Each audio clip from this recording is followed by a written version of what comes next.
The Federal Program Compliance Division will be conducting its 21-22 Program Monitoring Random Validations process in 2 phases.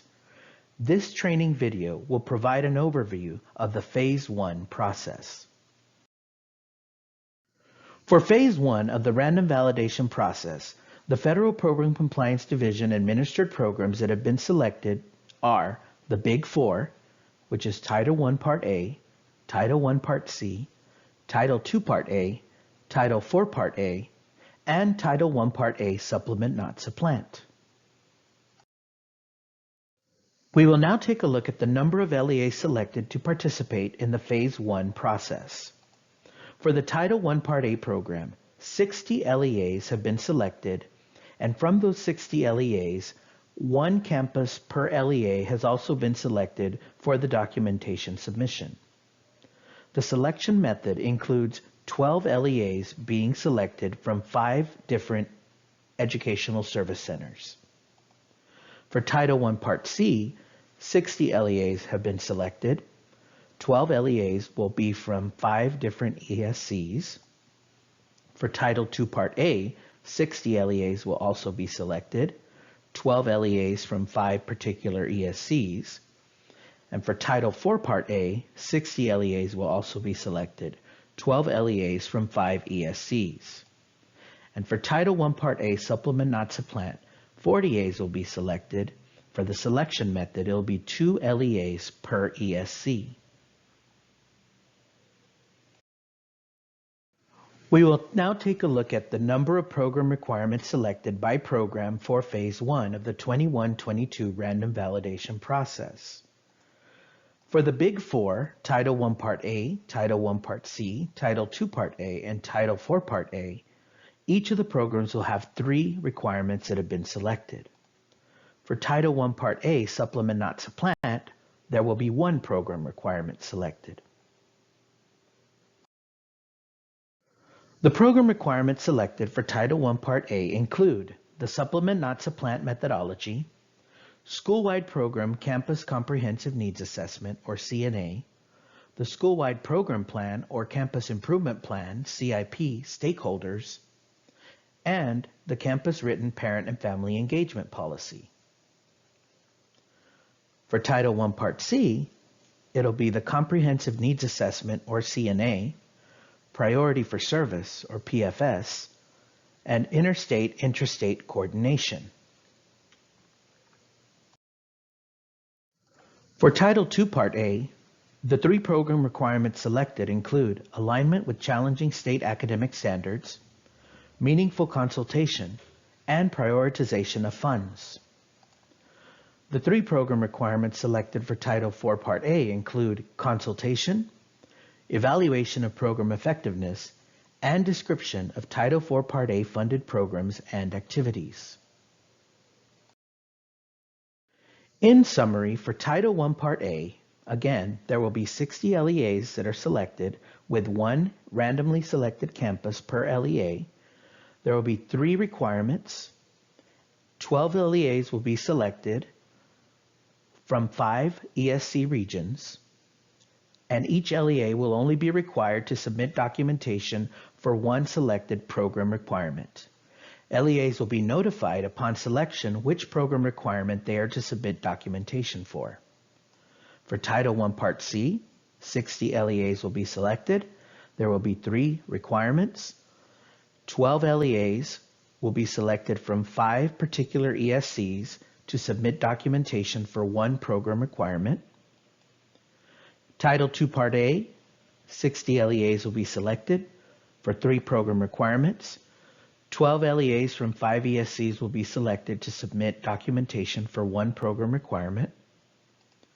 For Title IV Part A, 60 LEAs will be selected with 3 program requirements. 12 LEAs will be selected from 5 different ESCs for submission of documentation for 1 program requirement. And for Title I Part A, Supplement Not Supplant, 40 LEAs will be selected for 1 program requirement, and it'll be 2 LEAs per Education Service Center. We will now take a look at the timeline for Phase 1. Again, for Phase 1, these are the programs that are going to be validated: Title I Part A, Title I Part C, Title II Part A, Title IV Part A, and Title I Part A Supplement Not Supplant. LEA notification will take place on October 4th via email. ESCs will offer and provide technical assistance between October 5th and November 11th. LEAs will submit their documentation via ESSA reports by November 12th. TEA will complete their documentation review by March 11th. Between March 14th and April 8th, TEA will contact Regional Education Service Centers to discuss the preliminary results. And final results will be shared with LEAs via email by April 26th. This concludes the Phase 1 overview of the 21-22 Program Monitoring Random Validations process conducted by the Federal Program Compliance Division at the Texas Education Agency. If you have any questions, please email them to essasupport@tea.texas.gov. Thank you. In this training video, I will be going over the documents related to the 21-22 Program Monitoring Random Validations process that is being conducted by the Federal Program Compliance Division. The following documents will be attached to the LEA notification email: a random validation handbook that is specific to the program requirement that your LEA has been selected to participate in, and a submission packet. The Random Validation Handbook will include an introduction that provides an overview of what the document can be used for. The next section of the handbook includes the Random Validation Item alignment information. This portion of the handbook will include the ESSA statutory requirement being validated, the statutory citation and the language from the statute, the item that's referenced in the program-specific provisions and assurances, and the compliance report program compliance self-check item that corresponds to the random validation item. The next section of the handbook includes very important information. It includes a table of the types of selected documentation that are required to be submitted, and it provides a more in-detailed description of acceptable documentation. LEAs should refer to this section when compiling their documentation for submission. Keep in mind that documenting overall compliance for a program requirement may require several forms of documentation to be maintained locally and available upon request by TEA and/or an auditor. To ensure overall compliance with program requirements, LEAs should refer to the program guide and/or other program-related resources that reference the multiple forms of documentation required to be maintained locally. The documentation requested for this submission during the random validation process may not include all forms of documentation that are required to be maintained locally. The handbook also includes specific instructions for completing the submission packet and instructions for uploading documentation into the ESSA Reports application. The Random Validation Handbook concludes with the Phase 1 Random Validation timeline that includes the tasks for the random validation as well as the due dates. We will now take a look at the contents of the submission packet. The submission packet includes a cover page and a checklist. This concludes the overview of the documents for the 21-22 Program Monitoring Random Validation process being conducted by the Federal Program Compliance Division at the Texas Education Agency.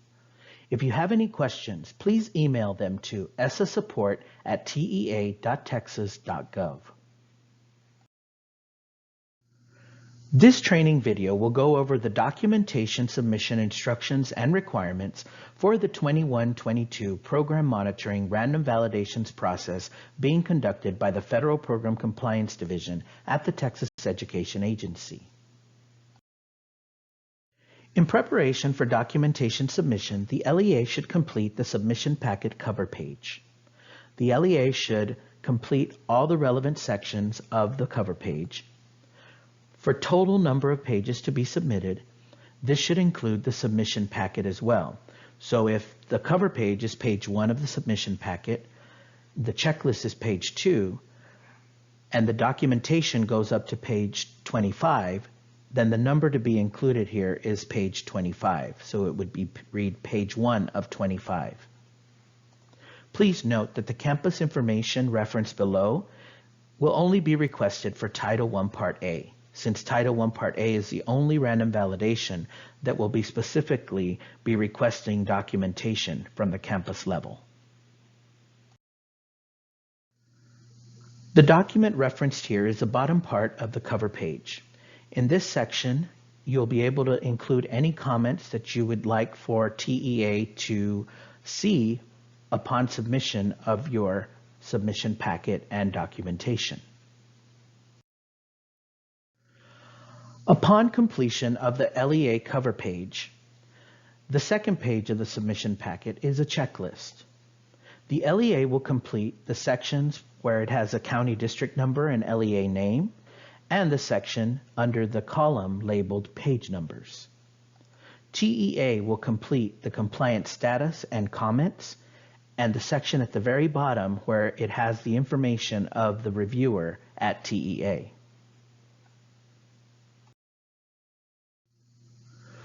For the checklist in the left-hand column, the LEA is to write or include the page number where the requirement is addressed in the LEA's documentation. We ask that you be as specific as possible in order to facilitate the auditor's review process. For example, if relevant items appear on pages 2, 4, and 5, please list 2, 4, and 5 rather than pages 1 through 5. Please leave the two right-hand columns blank, as these will be completed by TEA staff during their review of the documentation submitted. Preparing documents for upload is a two-step process. Step 1 will require the LEA to complete and upload the submission packet in Word format as a response document.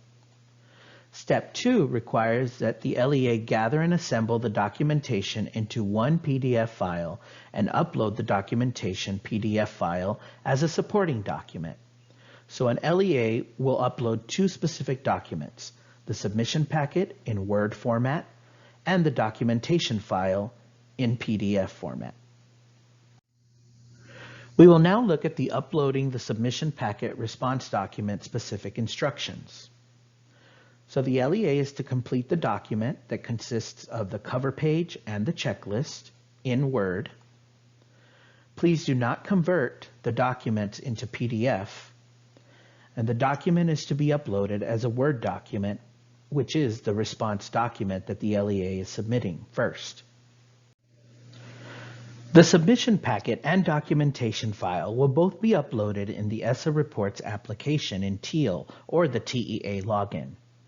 The person uploading the files will need to have access to a TEA login account, otherwise known as Teal, and access to the ESSA Reports application in Teal. To upload the submission packet, you will need to access the ESSA Reports application and locate the Upload Response Document button towards the top of the screen.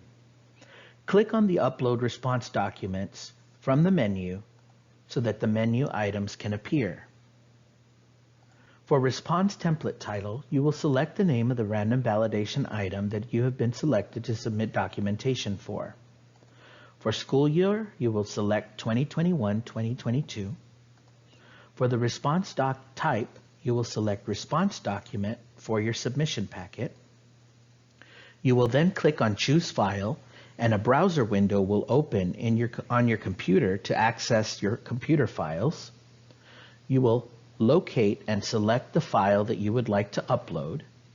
And again, a reminder, if this is a submission packet and a response document, you would upload a Word document, which is a submission packet that includes the cover page and the checklist all in one file. You would see that the name of the file would appear. You would click on Upload Document, and the document would be uploaded. You could refresh your screen to verify that the document has been submitted to TEA for review. We will now take a look at some tips for uploading the supporting document, which is the documentation file, which will be a PDF file. We request that you use a checklist as a reference to put pieces of documentation in order. We ask that you submit single-sided documents only, that you check the orientation of pages, that you mark where on the page the evidence for each requirement appears, that you remove any unnecessary pages, and that you number the pages of documentation packet consecutively, and then enter the packet page numbers on the checklist. To facilitate the review process, when compiling and assembling your documentation, please orient pages consistently, either in portrait or in landscape, or a combination of both ways. Please do not include unnecessary pages. Some cautionary tips include: only include relevant pages of documents that are requested. All documentation submitted must be reviewed in its entirety. Should the review determine unanticipated areas of noncompliance, the LEA will be referred to the appropriate division for further review. So if you determine that you have a page that is unnecessary to submit, please remove that page. You also want to make sure that you are ordering the pages and numbering them consecutively in the lower right-hand corner. If you've removed a page or an unnecessary page, please be sure to change the page number at the bottom right-hand corner so that they are numbered consecutively. Use these consecutive page numbers when entering the page number on the checklist. For example, if your documentation for item 1.1 can be found on pages 1 and 3, please note that under the column for item 1.1 for pages 1 and 3 to be reviewed for item 1.1. Use the item number to mark the location on the page. For example, if your documentation for item 1.1 is found on pages 1 and 3, here you can see that for page 1 you would mark 1.1 next to the documentation that is referring to the documentation that is listed as 1.1. Each item number should be marked on the appropriate page as noted here. When it comes to the documentation, we have some file size limits. There is a 10 megabyte limit for the documentation file size. You may want to optimize your PDF file to reduce the size and ensure again that all pages are actually needed or required to be submitted.